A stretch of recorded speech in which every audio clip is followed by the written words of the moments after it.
রাত পোহালেই খুশির ঈদ। তার আগে বিষধর গোগ্র সাপের আতঙ্ক ছড়ালো দেগঙ্গায়। বেড়াচাপা 1 গ্রাম পঞ্চায়েতের বেলপুর পূর্বপাড়ায় নতুন মসজিদ সংলগ্ন মোহাম্মদ হাবিবুল্লাহ মণ্ডলের বাড়ির কলতলায় থাকা লাইলনের জালে জড়িয়ে ফোঁস করছে একটি বিষধর গোগ্র সাপ। সাপের আতঙ্কে কলতলায় যেতে ভয় পাচ্ছে পরিবারের সদস্যরা।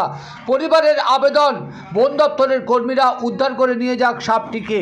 ঠিক কি জানাচ্ছেন ওই পরিবারের সদস্যরা তা শুনুন, পাশাপাশি দেখুন এভাবেই জালে আটকে ফোঁস করছে বিষধর গোগ্র। বন দপ্তরের কাছে আবেদন করছি যে আমাদের কলতলায় একটা গোগ্র সাপ দেখা দিয়েছে, জালে আটকে আছে, ছাড়ানো যাচ্ছে না।